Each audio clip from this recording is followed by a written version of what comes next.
ډېر خلک دا وایي چې دغه د سفر میاشت د منحوسه ده او په دغه میاشت کې ډېر خلک د نبی علیه السلام ته د داسې خبرې نسبت کو چې د یغې خبرې د نبی علیه السلام سره بالکل تعلق نشته.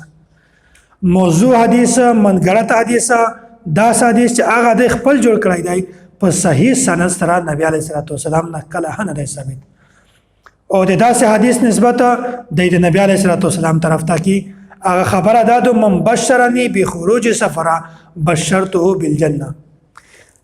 دغه حدیث نه استدلال داس کو دغه معنا بیانوي د قول مطابق یعنی چې نبی علیه السلام دا خبره بیان کړی دو چې کیمیو سره مت د سفر د میاشتې د وتل خوشخبری راس کو زه یو سړی ته د جنت خوشخبری ورکوم. دا استدلال په دا طریقه باندې کو یا چې کسا دلته نبی علیه السلام دغه میاشتې په خیر سره په عافیت سره په صحیح طریقه سره سلامتیا سره د وتل په وجه د جنت خوشخبری ورکوي.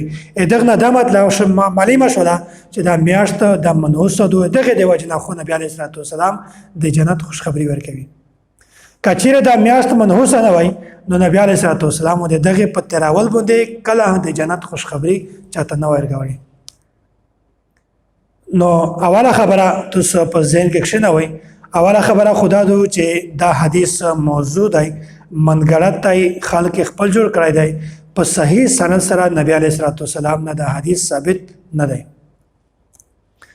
او داسې مولا علی قاری رحمت الله علیه خپل کتاب موضوعات الکبرى او داسې طاهر پټنی رحمت الله علیه خپل کتاب تذکرۃ الموضوعات او داسې محمد بن علی الشوکانی رحمت الله علیه د خپل کتاب کې دا لیکلی دي من بشرنی بخروج سفره بشرته بالجنه لا اصل له. یعنی چې کیم خلک چې دا وایي چې د سفر میاشت په تراول باندې نبی علیه السلام یک سړی ته د جنت خوشخبری ورکوي دغه خبره بالکل اصل نشته دغه خبره بالکل حقیقت نشته. دا خبره بالکل موجود منګړت خلک اس خپل جوړه کړی د نبی علیه السلام ته دغه نسبت دا صحیح نه دی. او دومره خبره دا خو یو حدیث دی چې په دا کې د سفر د میاشتې نحوست خبره خلک بیانوي. د دغه په مقابله کې ډېر زیات بشمیر احادیث داسي چې په هغه کې د سفر د میاشتې د نحوست نفي هم شوی دی چې په دا میاشت کې نحوست نشته او دغه احادیث په صحیح سند سره نبی علیه السلام ته رسیدلی دي.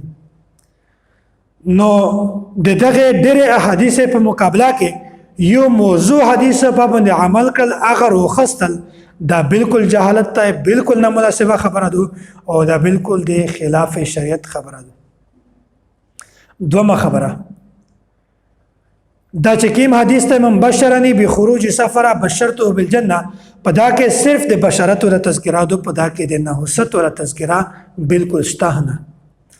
کیم خلک چې د نحوست او خبره کو هغه دغه حدیث د کیم لفظ د نحوست مطلب دی روخلی. او بل خبره ده چې کچې تمیجه د څه وخت پورا دا خبره ومني چې دا حدیث صحیح دی موضوع نه دی منګړت نه دی بیا په دغه وخت کې د حدیث مطلب دا جوړیږي چې نبی علیه السلام ته پته وا چې د ربیع الاول په میاشت کې د مو وصال شي او د سفر په میاشت نه بعد د ربیع الاول میاشت ترتي او نبی علیه السلام د الله تعالی سره د ملاقات ډیر زیات شوق لري او نبی علیه السلام د خبره انتظار کو چې څوک وی چې هغه موته خوشخبری راس کو چې د سفر میاشت را شوله د ربیع الاول میاشت شری شوله زه یو سړی ته د جنت خوشخبری ورکوم.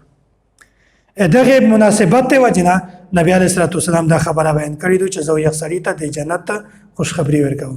نو کچېره می حقیقت توکسی نو دغه حدیث موضوع دی منګړت دی د حقیقت سره دغه هیڅ تعلق نشته.